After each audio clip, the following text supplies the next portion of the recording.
All right, guys, welcome to another Tuesday afternoon best ball stream. We are running out of days before we can draft in the Underdog Best Ball Mania tournament. So I brought on my pal, Al Smizzle. Al has been grinding these best ball streets. He's here with his beautiful background here. This is an actual living room he's in. It's definitely not fake, definitely not a green screen. Al, how are we doing? I'm doing good. Just, living here in my palatial estate. That looks a lot like John Paulson's palatial estate. And is clearly not a downloaded JPEG from Google Images. There you go. You told me that you head over to Paulson's house every time you do a draft stream. Every time I'm on Zoom, I just happen to be in his living room.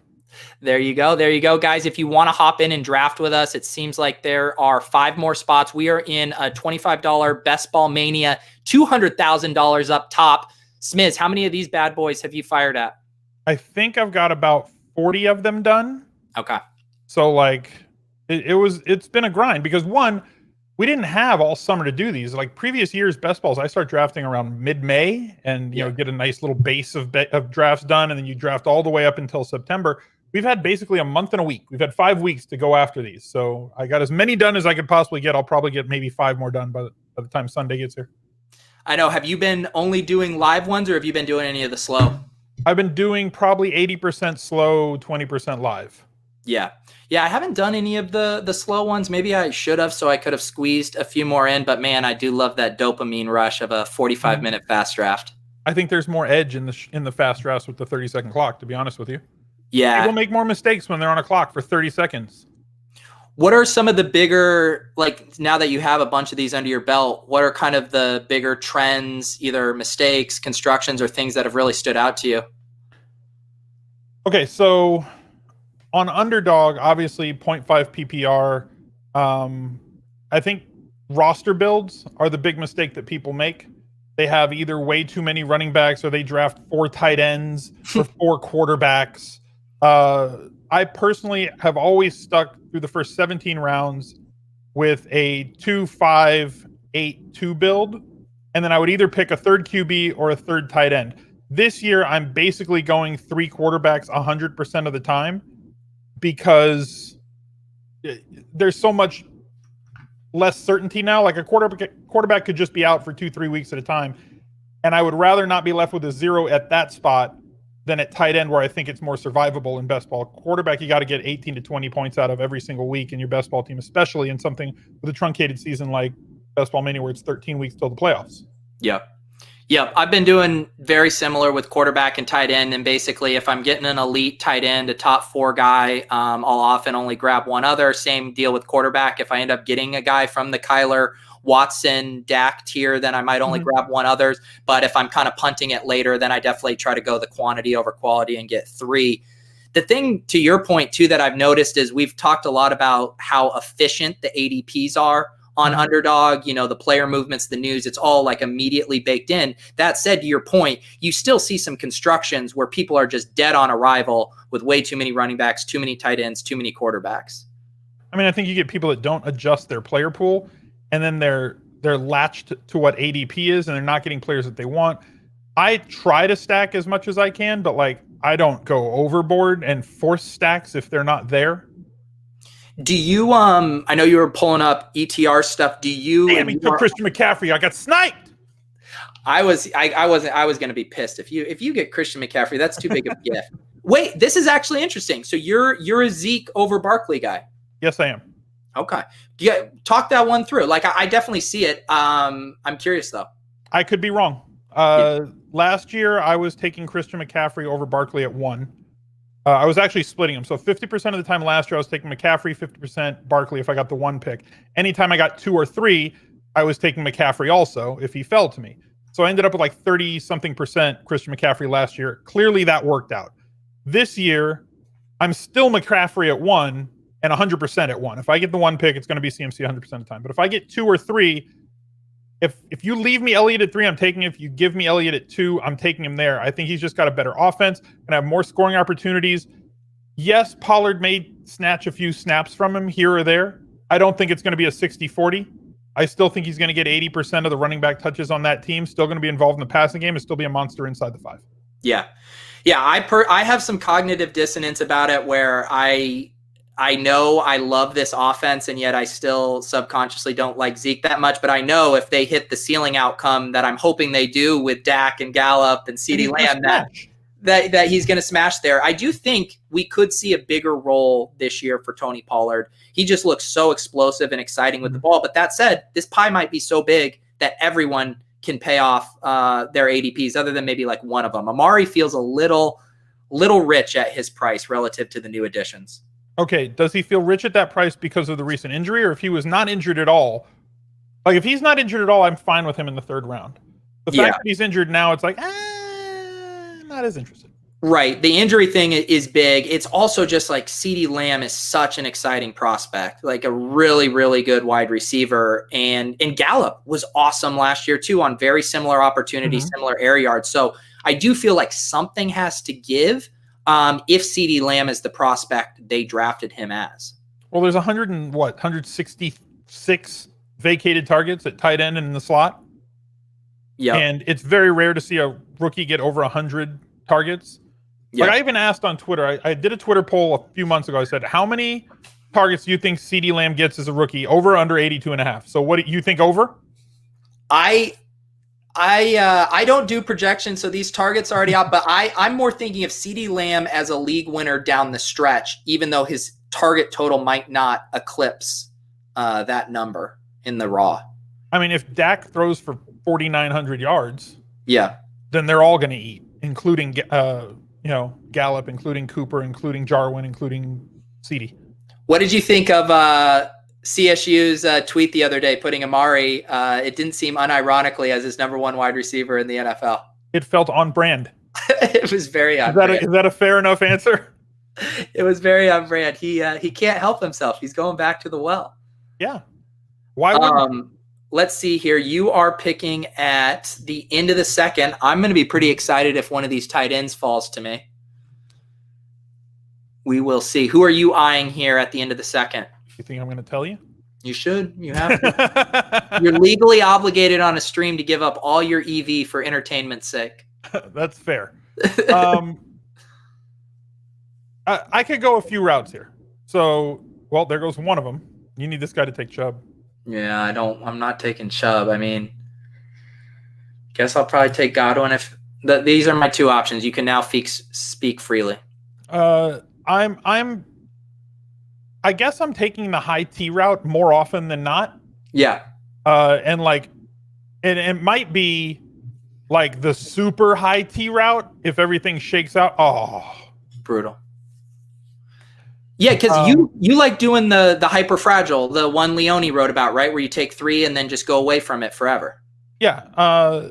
Like, there's sometimes that I'll just go running back and chill, or bell cow and chill in the first round, and then take a bunch of wide receivers and other things. Yeah.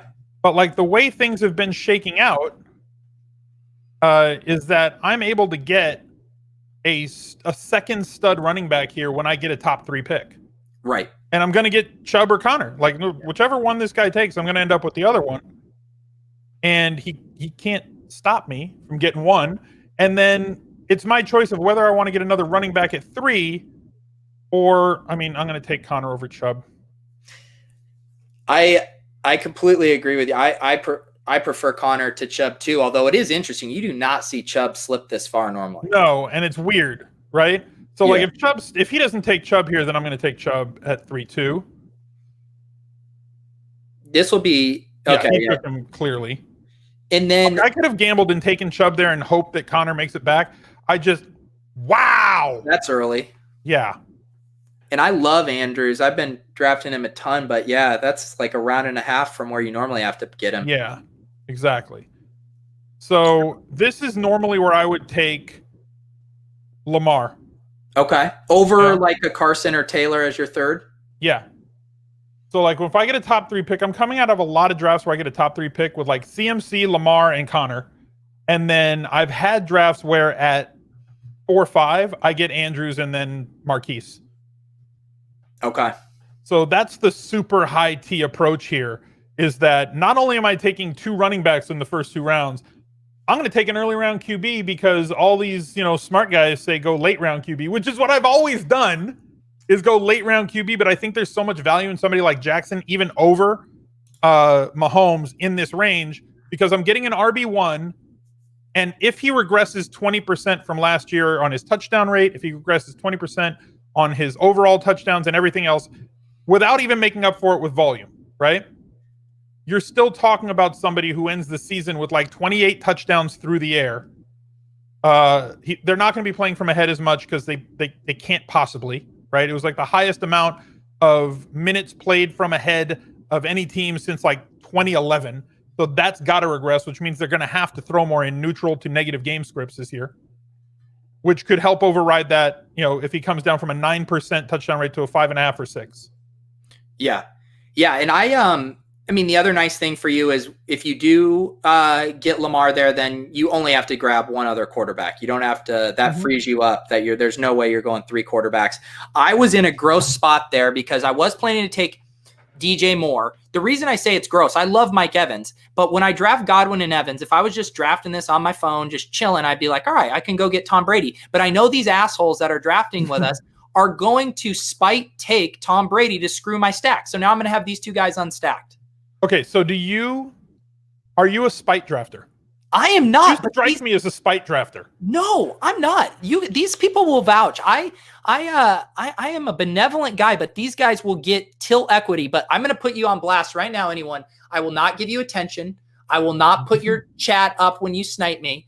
I literally had a guy DM me the other day in a private one. He saw a similar thing unfolding. He goes, I might have to snipe your stack. I'm like, what kind of pleasure do you get from that? Well, aside from, who cares about the pleasure of sniping somebody in a draft? Like, this isn't your friends and family league. We're playing for $200,000 here. So not only you're like, I'm going to screw your stack, but that's not going to make my team score less points. It's just going to make my team look less aesthetically pleasing to me at the end of the day. But what it's going to do is it's going to tank your team because now you're off on just on a wild goose chase, building a random ass team based around trying to snipe me from getting the 3rd player in a stack. It true. Seems like an odd draft style. So Chris Costner's pointing out old man Pappy there started Clyde Edwards-Helaire, Kelsey, and had an opportunity to take Mahomes. That start is very hard to get, and he passed it up. Interesting. Yeah. If you're going to draft those first 2, why not just take Mahomes there? Yeah, and I've tried those starts. I have with some combination with Tyreek in there, and man, I never get Mahomes. He never makes it back. So when he's there, I mean, you got to do it. I didn't get him once. I don't think I have one Mahomes lineup because every time I would double Chiefs in the first 2 rounds, somebody either sniped Mahomes out of spite. I'm not letting Al get the Chiefs, right? Even if they don't know who the hell I am, I'm not letting that guy get the Chiefs, right? Or I love these white knights that are like, we must not allow a super team in the underdog best ball contest, and I will fall on the $25 sword for the good of everyone else. Like, and you might still win the league, you just might not win the championship, right? Right. Like that good team that you drafted still is going to be a good team, and you might win the league, especially with the overlay, right? We might get in as a 2nd place team. That's right. That's right. And, these guys are sick. Smiz, they're sick. They just want to rob us of our upside. They do. Let's see what old man Pappy does here. Wow. Definitely earlier. I mean, I think that's a fair price for Ertz. Yes. But to me, that's been like one of the cheat codes of these drafts is getting Andrews or Ertz in the 4th round. But it seems like, at least in this draft, or maybe we bring out a sharp crew, but that's not happening today. My favorite draft start in the last 2.5 weeks: 1st round CMC, 2nd round Connor, 3rd round Lamar, and at the 4 or 5 turn Andrews and Marquise. Okay. Oh, that was a masterpiece for me. I am going to take Chark here. I have been diversifying a little bit, mixing in some Lockett, some Metcalf, but I still really like Chark. That's fair. Let's see. Smiz, what are you looking at here? I'm going to probably end up taking a wide receiver with this pick. Yeah. Cup was one of them. So now it's basically Metcalf, Lockett. Yeah. I think I like that group over. I like Metcalf and Lockett over Will Fuller here. Yeah. But the one that I think is better is the one that you mentioned earlier. And I'm going to reach a little bit and get Gallup because running back, tight end here at the turn, he's more likely to take at least one wide receiver. and that sets me up for him to leave me one of the wide receivers, whether it's Fuller or Lockett or Cam Akers. So one of those three is going to end up being my pick. Yeah. Yep. He does go Lockett there, and probably going to grab another wide receiver as well. Dun, dun, dun, dun. I think Gallup has such a great floor, and like, if Amari's out for any bit of time here, like the ceiling is just tremendous. So there's my high T first 5 rounds. There you go. There, and now, are you going to be on the lookout for Dak if he falls? Are you? No. Would you be? No, yeah, because I have Lamar. Yeah, it'd be too much to spend. Man, I get sniped. Boom, boom. I had Marquise. I could have gone Marquise Brown there, but I think that Lamar doesn't need to be stacked. To be very honest with you. Man, this is a really gross range for me. Normally, one of those guys is there. Yeah, right. But there should be some value on the board. But guys like Fournette falling, Melvin Gordon has fallen a lot. Ingram's going about where he goes. I'm going to take Devontae Parker. I know he's a little banged up. The Dolphins are a team whose schedule I'm very interested in from a playoff upside standpoint. They play the Chiefs at home, they play the Patriots at home, and then they're on the road versus Las Vegas. So all 3 warm weather / dome games there to close out. And Parker's a grown-ass man. So I'm going to take him here for the upside stretch run. So you've got the Florida man crew at wide receiver. That's it. Florida man wins Best Ball Mania championship. That's the headline. Exactly. 2 Tampas, 1 Jacksonville, 1 Miami. There we go. There we go. This was a randomizer. And by the way, thank you for having me come after, Matthew Berry. I'm sorry. I shouldn't have done it. It was an encore performance. I had to bring someone big out to follow up Matthew. It's rude, to be honest with you. Yeah, let's see here. I'm a little out of this draft. Has been funky for me. I normally have a tight end. I'm normally getting Sutton or Fuller there. I'm out of my comfort zone right now, Smith.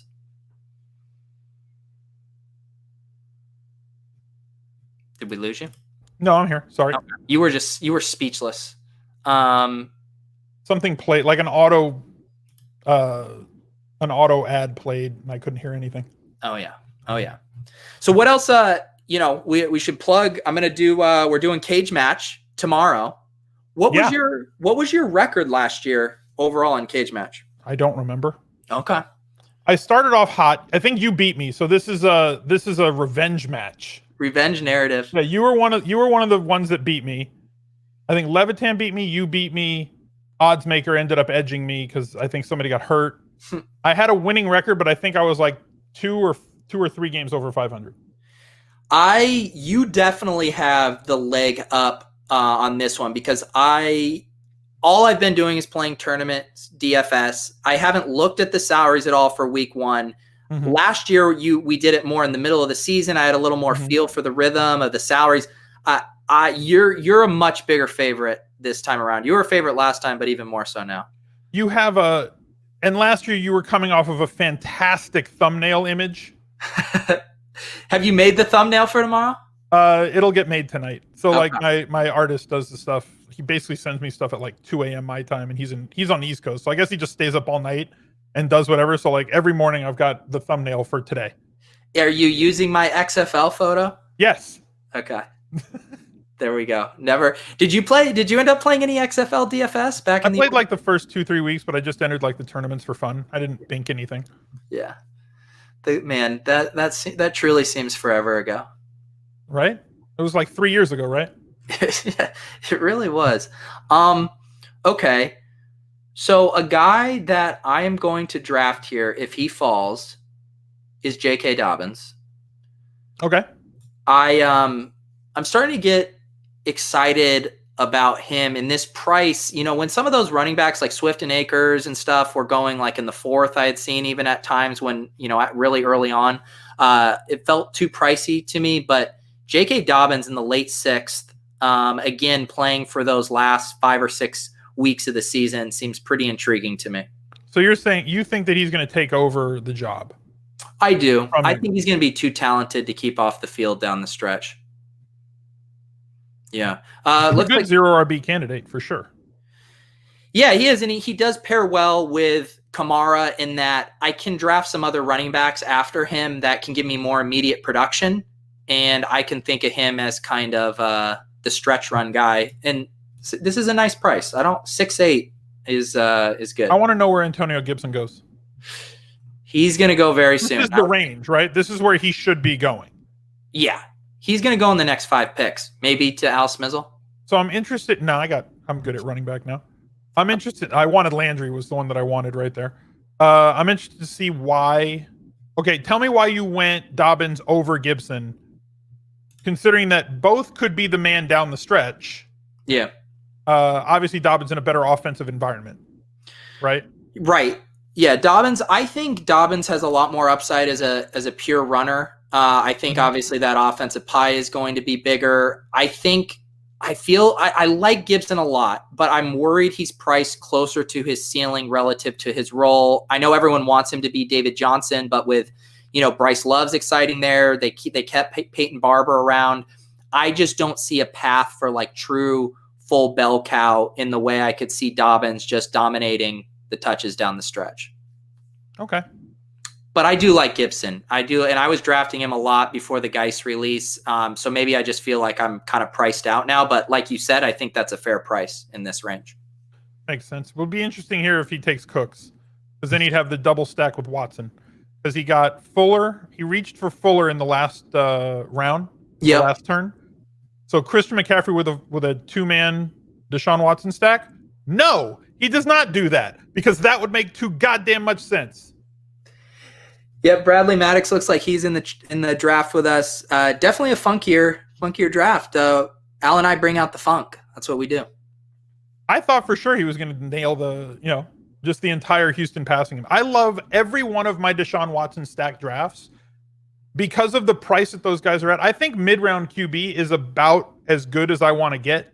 Like, it gives me everything that I want at the end of the draft when I look back at him, right? So, like, when I take a retrospective look at that draft after it's all finished, I really, really like all the Deshaun Watson drafts that I have, because you're basically getting at least a single stack, if not a double, whether it's with Cooks or whether it's with Fuller or both, right? Because of the way that the ADPs are shaking out. And you're getting 4 all-star players in front of going after that stack. So you're not really having to reach for much. You're getting a ton of value on an offense that I think could be competing in a shootout more weeks than not. Yeah.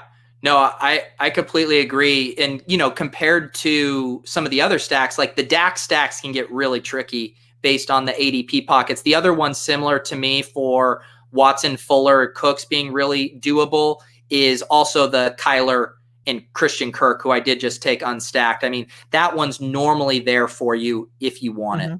Yep. Those mid-round QBs are really strong right now. They are. Yeah, and I love that it frees you up to only have to draft one more late. Although I have been doing, and I probably will based on this build. Well, no, I need to get Brady, but I have been doing some late round quarterback ones that I do really like the firepower I'm able to get. Seiler says, is this the mania? Yes, we are in the mania. It will lock on Thursday evening, so a little over 48 hours more to get in the mania. Zach Moss at 7'9". We've come a long way, man. The CD Lamb 7'10". CD, let's see, what's Eric cooking up? Eric's in the chat. He's never not been in a draft with me. Dak Prescott, CD Lamb. Okay. Nice team there from Eric. Always a sharp drafter. Although, wasn't there some news about AJ Green today? I might have missed it. I thought I saw something Isn't there always news about AJ Green on a Tuesday that he doesn't practice? Isn't that like, it's evergreen content? It's Tuesday. AJ Green didn't practice. Yeah. Eric, defend your AJ Green pick in the chat. Defend it. I don't even know if he did or did not practice. I'm just assuming that that's what the news was, if it's AJ Green and it's Tuesday. Oh, it said, it said he was ready to play. It was bullish AJ Green news. Oh, good. I don't think we talked about your pick. Speaking of aging wide receivers, Deshaun Jackson and Julian Edelman here. I like the old fast wide receiver and then the old slow wide receiver. And the old fast wide receiver is injury prone, and the old slow wide receiver is playing with a new quarterback and has a history of concussions. So I think that's all going to work out for me. Yeah. That plan is foolproof. The thing is I have such an age bias, and I know I miss out on some good values. But in the same way that I was kind of balancing the kind of running back production I'm going to get with Dobbins on the shelf, like with your build, you're wanting to jam in some immediate wide receiver points there out of the gate, and those guys are going to definitely do it for you. Djax especially should have some really big games before Rager comes back. Well, they just said Rager might be back in week 2. We'll see, right? Didn't Terrell Williams just get declared out for the entire season? Yeah. With the same exact injury. They thought, is it Rigor or Ragor? I've been saying Rager, but I honestly don't know. I've been saying Rieger, and I don't know, because I looked on Football Reference, right, and they usually have the phonetic pronunciation for you, and they don't have it yet, and I was thrown for a loop. So I'm just going until I hear it on a broadcast, and I'll pronounce it whatever the right way is. Well, that was what was the other one? I was saying Lynn Bowden forever, and then learned it was Bowden. Yeah, either way would be acceptable based on how it's spelled. It's just I just want them to tell me how to say your name, please. That's what say it that way. Maybe at the draft, it's like every player with their hat on goes to the camera and says, "My name is," and they just say it, and that way we all know.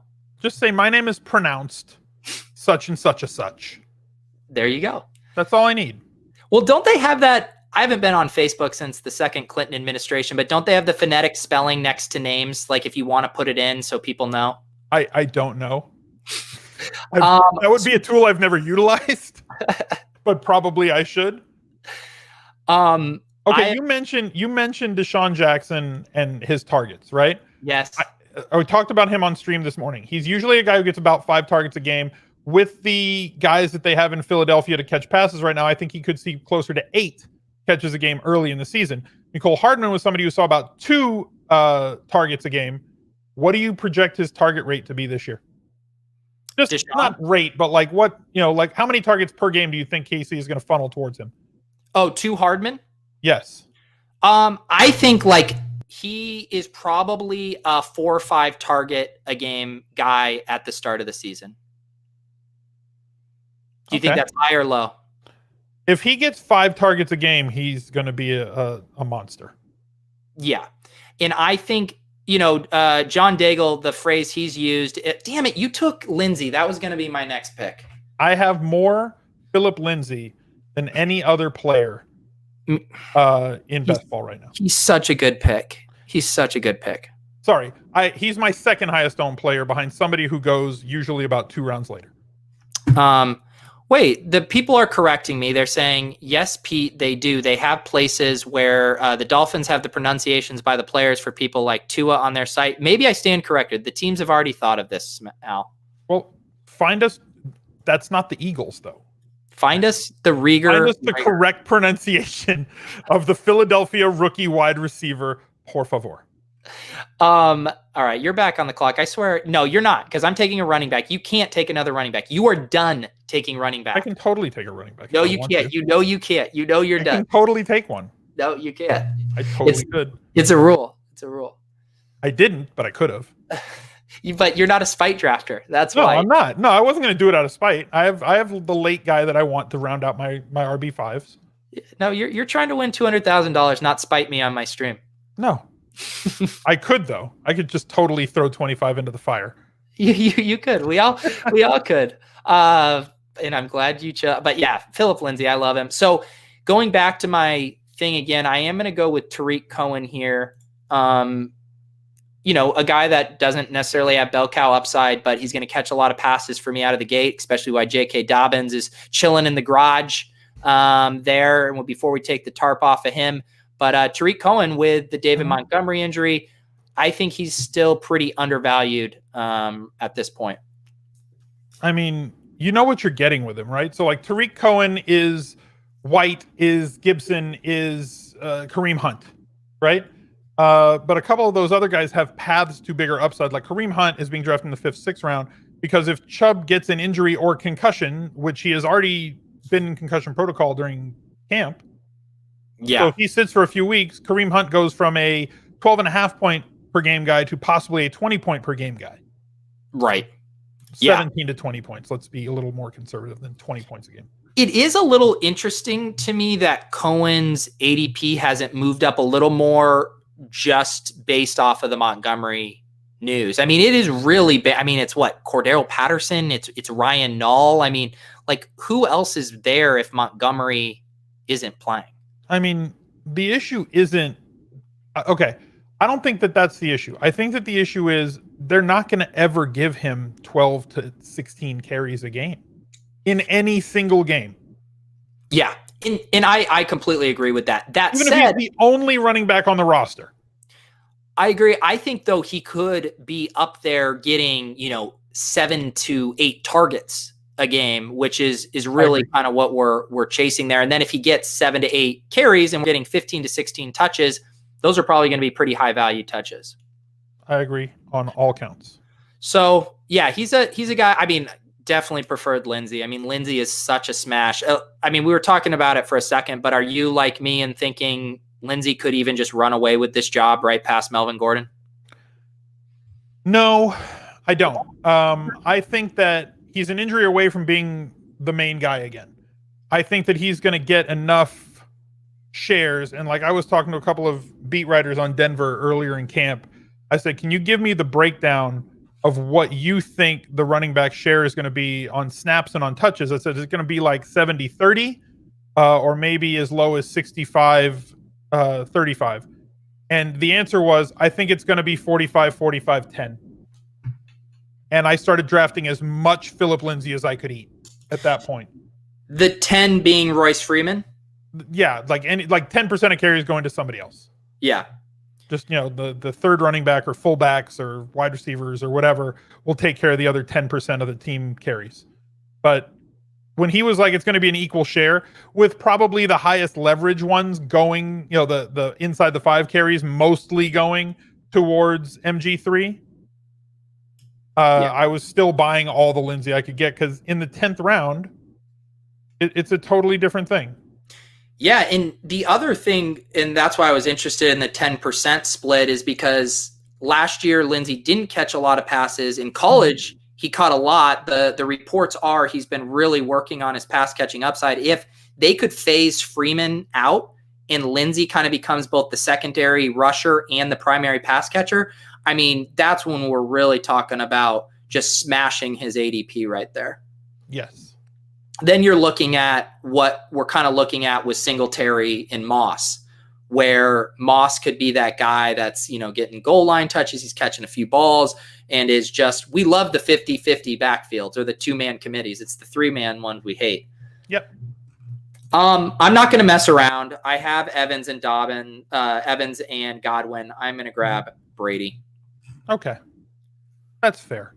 The too many spite drafters in the mist. I wasn't going to let him have there. What are you looking at here? I've got 3 players that I have queued up. I don't have a tight end yet. This is usually where I kind of start looking to tap or double tap tight end to fill these spots. I like to get 8 running back wide receivers before I draft tight ends, unless I'm going uber premium or stacking with Lamar, with Andrews in like the 4th round. So I could take a tight end here, somebody like Gesicki, who I think is a good value right at this point. I could fill out another wide receiver. Carson Wentz going there was one of the 2 QBs, so I'm going to take Tom Brady's replacement for the synergy, keeping it up in this draft. I'm going to go with Cam Newton here. I already have Edelman. It allows me to get a second mobile upside quarterback around the inside the 5. I think that he's going to have a fantastic year because think about how aggressive New England's been for the past, 38 years with Tom Brady at quarterback, running the ball from the 1 and 2 yard line. The Brady sneak was undefeated. Yeah. Now you've got Cam Newton inside the 5. They've got to be salivating of what they can actually do with an athlete like that around. And all their running backs are banged up. Yeah. It's Cam's going to be doing his thing. Cam could get 6 to 8 touchdowns on the ground this year, throw for 22, 23. It could just be an absolute monster year. All right, we're going to start battling for tight ends here. Is that where we're headed? I mean, a little, but I don't think we're going to do all that much battling. We'll save the battling for tomorrow. I mean, there's enough. From rounds 10 to 14, there are so damn many tight ends that are really, really good. Yeah. So, like, give me 2 of them and I'm fine. The chat wants me to, or Eric Belair wants me to take Gronk. I'm not a big super stacker guy, and I'm not a big Gronk guy. So I'm going to take Noah Fant, who I think is a more exciting player with more breakout potential, and forego the super stack. Are you going to double tap tight ends here in 11 and 12? We'll see. I mean, I have a little bit to go now, and I can't stop you, so you speak freely. We'll see here. The only other guy, I might take another one here. I might. That's kind of been my favorite strategy. What's that? Is to go 2 tight ends really close in picks from rounds 10 through 14. Yeah. This is where we're getting the super athletic young guys that could take a leap, like Gesicki, Hawkinson, Fant, Jonnu Smith, Herndon. You know, they're all in that range. Jarwin. For sure. I did want to circle back. Matt Gifford doing the Lord's work. Jalen Rager seems to be the correct pronunciation. I found a TCU football release with a pronunciation guide, and it says Rager. So, Smiz, I think it's time to Rager it is. There it is. Let's see here. Yeah, Milt has 7 running backs right now. Who does? Not 11-8. Oh, wow. Oh, wait. Come on. Hold. Wow. The testosterone is through the roof. Yeah, right? Wow. LaVisca. What's crazy about that, too, is like normally you think someone who loves running backs that much would just take one over Michael Thomas in the first round, but he started with Michael Thomas. And then he overcompensated the other direction. I took a wide receiver first. I must atone. I need extra running backs now. I hope he got timed out and was just so mad. He's like, I will never stop drafting running backs now. Blake Jarwin, 11-10. Filling out the Prescott, Pollard, and it flipped on me. Prescott, Pollard, Jarwin, CeeDee Lamb, most of a Cowboys stack. Yeah. That's nice. I hope Dak throws 45 touchdowns and 20 of them go to Gallup. That's Eric Belair. He is a big Dallas Cowboys stacker. Can't disagree with it. He's doing our similar strategy too, getting Hawkinson and Jarwin in this range. Definitely, we're all on board with that. Yeah, although these tight ends now are coming off the board. There's plenty. All right. You have to take Gronk here. There's still Hunter Henry, Herndon, Goddard, Thomas, Ebron, Jack Doyle. Don't make me take Gronk. I'd rather just take Howard later. You're drafting O.J. Howard? I would rather draft O.J. Howard at his price than Rob Gronk's at his. But now Gronk is starting to fall, and I feel like the room is going to force me to take him. So Rob Gronkowski was on my do not draft list. Same, and I don't have because he had a 7th or an 8th round ADP. Yeah. Right? When he was a 7th or 8th round ADP, do not draft. It's the 12th round, though, now. Willis, you have 0 tight ends. Take Gronk. But fall on the sword so I don't have to. This is the only time I'm actually rooting for someone to snipe me. Snipe his stack. He did not. Please, someone, don't make me do it. I will get bullied into taking Gronk here. You can't not take Gronk here. Oh my If he's God. available, you have to take Gronk here. You're right. And I don't want you to be right, but you're right. The reason I see right through you because you don't want me to take Herndon. You want Herndon. No, look at my roster. I can't take Herndon. Why can't I already have a bye week 11 tight end. Oh, okay. Well, I already have a bunch of week 13 bye weeks, and you're telling me to draft Gronk. But they're all on the same team. And again, Florida man. This is your Florida man draft. Gronk is the ultimate Florida man. Oh, thank you, old man Happy. Happy. Thank you. All right. I do think I'll grab Herndon here. Or do I want Hunter Henry? This is cheap for Henry, and you know what? I'm going Hunter Henry. See, I hate you. Was that who you wanted? Yeah, okay, because I can't take Herndon, who Sorry, I really like. So I was like, okay, he's going to take Gronk or Herndon here, and then I'll get like Hunter Henry, and I'm fine. Like, I don't want Goddard. Not a fan. I apologize. It appears as if I spiked picked, but I promise that was in Totally a back. spite picked me there. Okay, you just got me back because if Harry fell, I was going to grab him, but you were obviously going to stack him up with Cam Newton double stack. Yeah. The double stack is in play. You're good. You're good. My problem is I've been looking at these playoff schedules, and the Chargers playoff schedule is very nice. Really? It's very nice. Yeah, as the nicest one is the Raiders. They have 3 home games: home versus Indy, home versus the Chargers, home versus Miami. The Chargers is almost as good: home versus Atlanta, at Raiders, and then home versus Denver. So all warm weather and dome games there for the stretch, and that Atlanta Week 14 shootout should be pretty nice. True. Oh, let's see here. I am picking again. Can probably chill on tight end for a little bit. It's probably time to circle back to the running back well. Probably time. As much as it pains me, every time I have to take a running back, a little bit of my soul dies. Ooh, Edwards at 13-3. This was another big point of discussion on my stream this morning. Yeah? Give me your thoughts on Edwards on Las Vegas. In terms of, like, how much do you think he'll be on the field? Because they really don't have anything else. Like, they got, like, Zay Jones on their roster. Yeah. I am skeptical that he my skepticism comes from kind of his, the prospect profile and these guys that were a little bit older prospects and how they don't break out as much. And so I think Ruggs is pretty exciting. I think Renfro's still going to have a role. I think Waller is solid. And then I just don't know if this team can support, a fourth pass catcher that's also happens to be an older rookie. Like, I don't know. It's hard for me to buy it, especially at this price. At this price, I agree with you. Yeah. I'm just saying how many, like, I put a floor on him at 60% of snaps in week 1. Yeah. Totally guesstimating, right? Like, absolute no science going into that. Yeah. He now has 8 running backs. Does got Milt?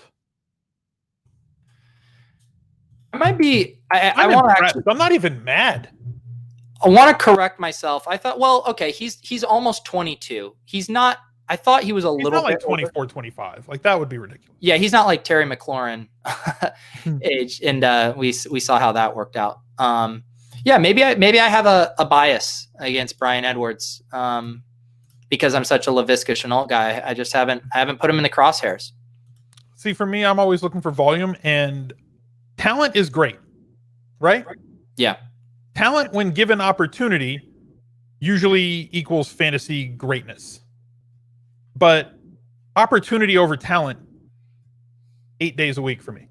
If you give me a guy who's extremely talented, but the 5th option on their team, right, and not on the field, like just playing in 4 wide receiver sets, like an Andy Isabella, right? Extremely talented from a prospect profile point of view, but couldn't get on the field when they were running 4 wide last year. So who cares? Like, people were drafting him and overdrafting him, in my opinion, last year.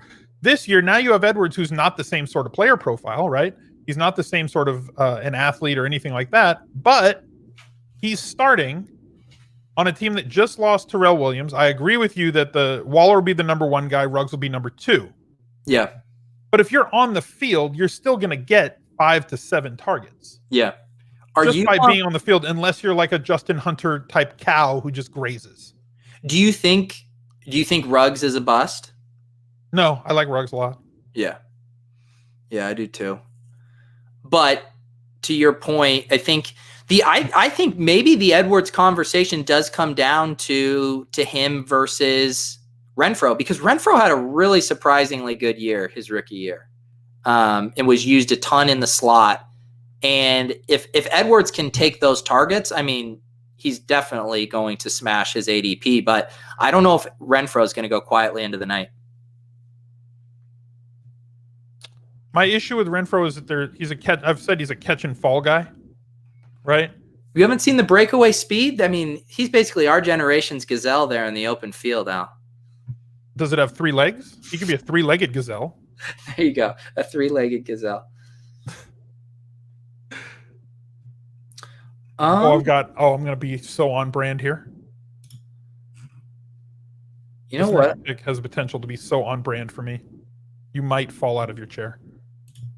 Okay, I will. I'm bracing myself here.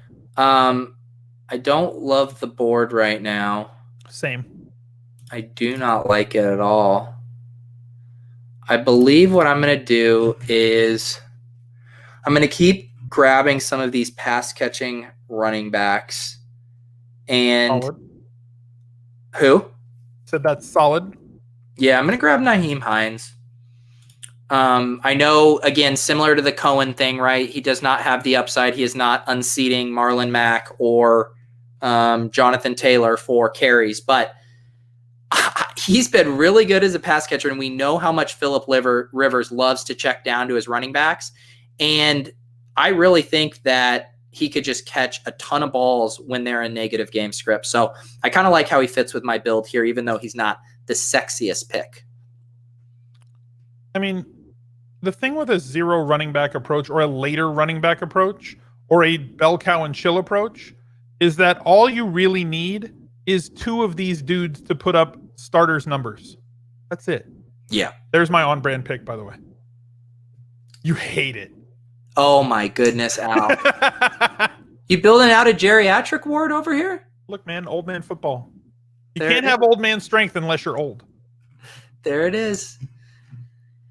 Yeah, I've drafted a little bit of Fitz with some Kyler stacks. Get a Kyler Kirk Fitz, mix in some Isabella there. And Fitz, it seems like every year now he starts the season off like pretty fast, like has a really nice start, and then things catch up to him and he fades down the stretch. But as long as you're getting a few of those starting weeks, if you get 2 or 3 weeks where Fitzgerald hits your starting lineup at 14-11, that's going to pay off that cost.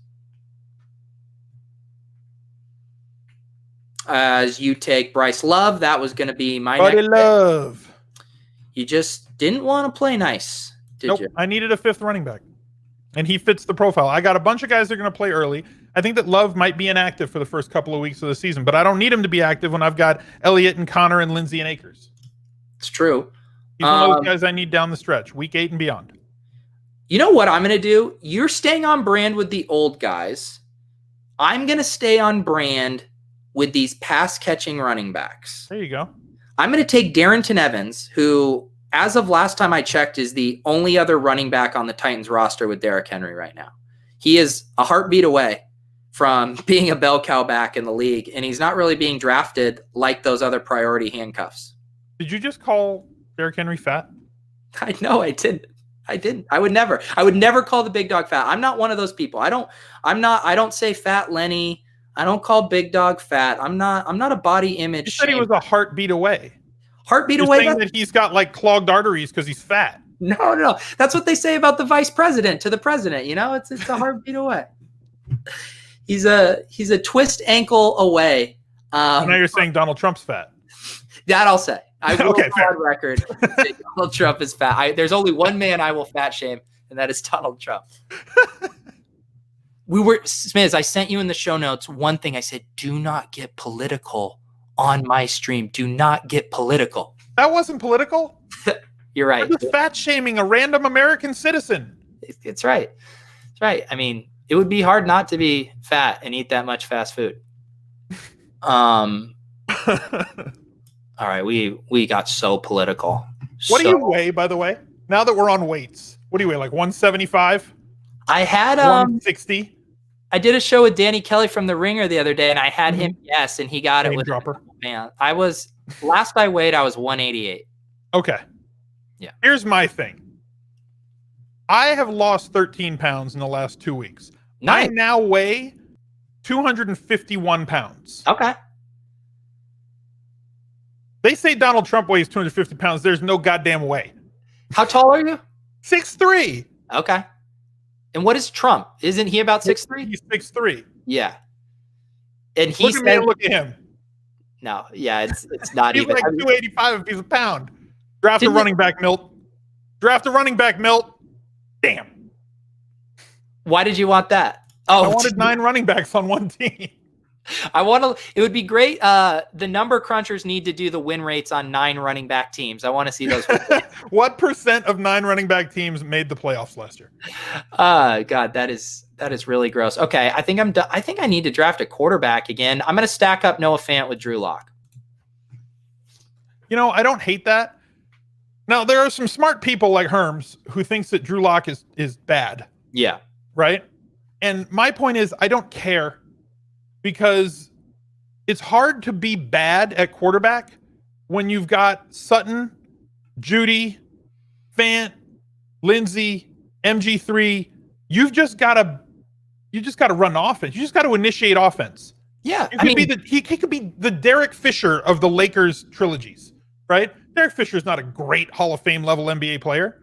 If you put him on a bad team, he's quite average, but he can get the ball where he was very adept at saying, "Hey, Kobe, here. Shaq, here." That's all that this cat's got to do. And you're a DFS guy.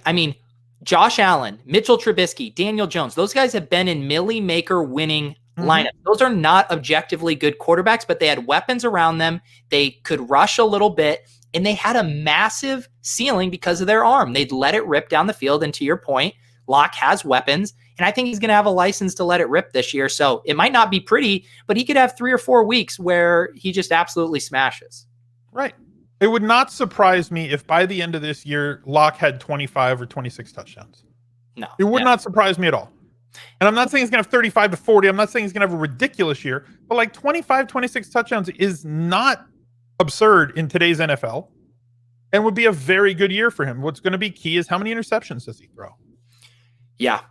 And there is the chance too. We have our opinions on him from his first season, but like quarterbacks take a leap in their second year. He could just actually get better as well. For the record, I want it noted that I took 2 young wide receivers here. Oh, wow. I balanced out the age as well. I have no 25 to 29-year-old receivers. They're either 30 plus or 24 and down. The ageist barbell strategy. Yes. Invented by Al Smith. You know what? I told the people I'd rather take OJ Howard. I'm going to go ahead and take him as my 3rd tight end with my Brady super stack. There you go. I like it. Definitely going to have to. I think I'm going to have to roll with 2 quarterbacks so I can get 1 more wide receiver and just trust that Brady and Locke can hold down the fort. What positionally do you have left? A quarterback or a tight end. Yeah. You don't need a quarterback with Lamar and Cam. Actually, Eric Belair asked you this earlier. How often you get a 3rd quarterback with Lamar? I've been drafting a 3rd quarterback this year because of COVID about 95+% of the time, regardless of who my QB1 is. Yeah. Because, like I said, how many points do you need out of a tight end? Right? On a week in, week out basis, you have an expectation of like 8 or 10 points in best ball. And you have an expectation of 20 from a quarterback. So if you lose 1 quarterback, let's say, if you have 2 QBs and one of them goes down, whether it's a season-long injury or if they're down for like 6 weeks, and one of your bye weeks falls in the middle, that's 20 points you're never getting back. Yeah. You can survive with an empty tight end spot. It's very hard to advance to the playoffs with an empty quarterback spot. It's true.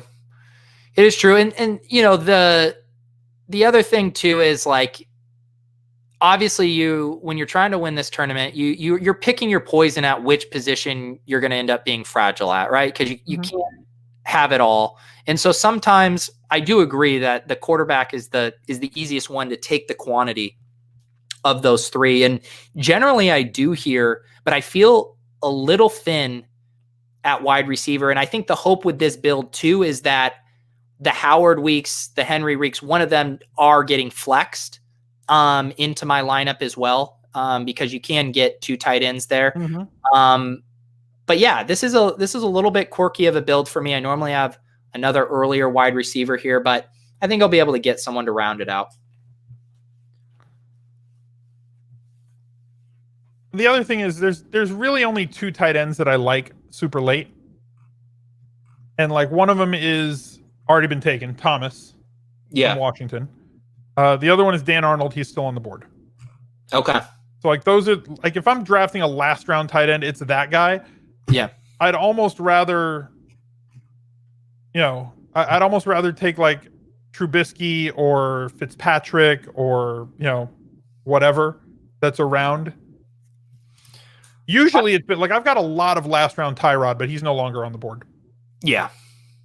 I just took JJ Arcega-Whiteside. Normally I do sprinkle in some Scotty Miller here, but I can't draft Same. 4. I'm not a super stacker. That just goes beyond my principles. I'll be a super duper stacker.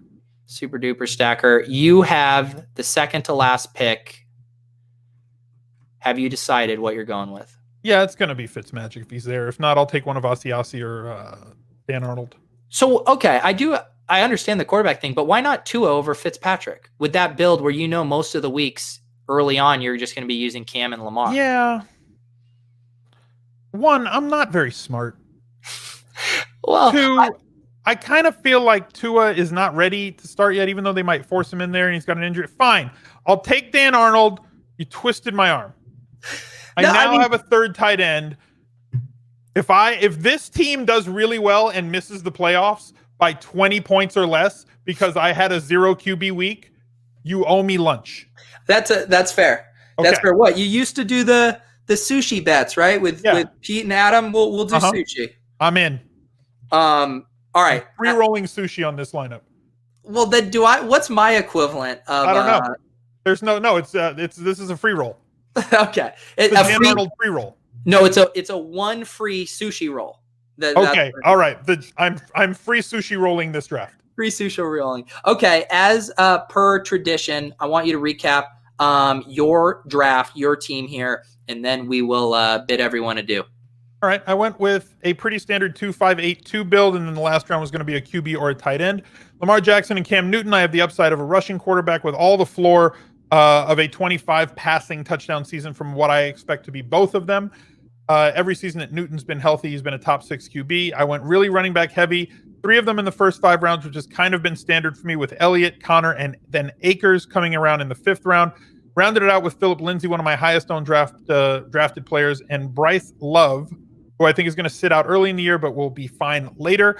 I'm very boomer bust with my wide receivers. I want big weeks out of the young guys, and then one of the old guys, I guess. So I've got guys that are deep threats like Gallup and Jackson and Curtis Samuel, who I think is going to have a little bit more of an efficient season, as many routes as he ran last year, but got missed a ton. Boykin, if he pans out, I think he's going to see more targets this year in Baltimore, and I have him stacked as well with a late pick. Van Jefferson could come on, had a great camp for the Rams.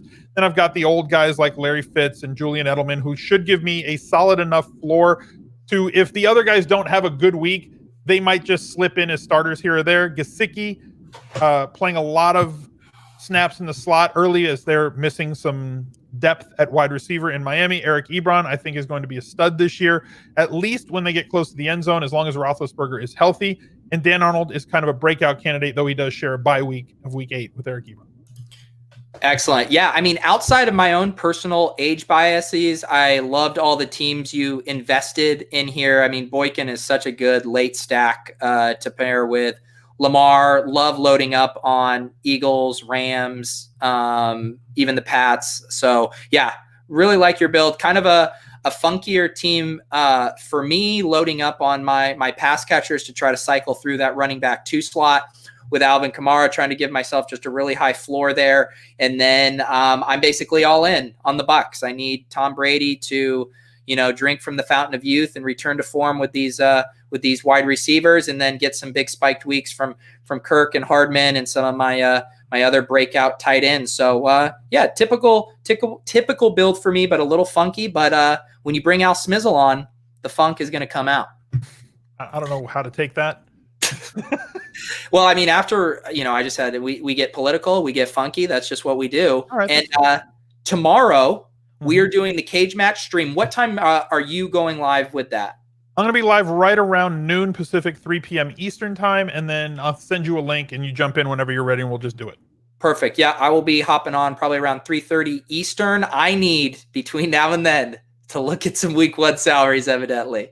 I need to look at some optimizers. I need to do some research because I got to go 2-0 versus Miz. We're doing We're doing $200 to charity. I think Yep. I'm going to do Children's International, and you are doing No Kid Hungry. No Kid Hungry. All right, guys. So tune in to that. Smiz will post it, and I will share it tomorrow when we go live, and it will be a grand old time. It's time for me to get caught up on week 1. All right. Thanks for having me, Pete. All right, guys. If you don't follow Al on Twitch, on Twitter, check him out. We will see you guys tomorrow on Smiz's channel.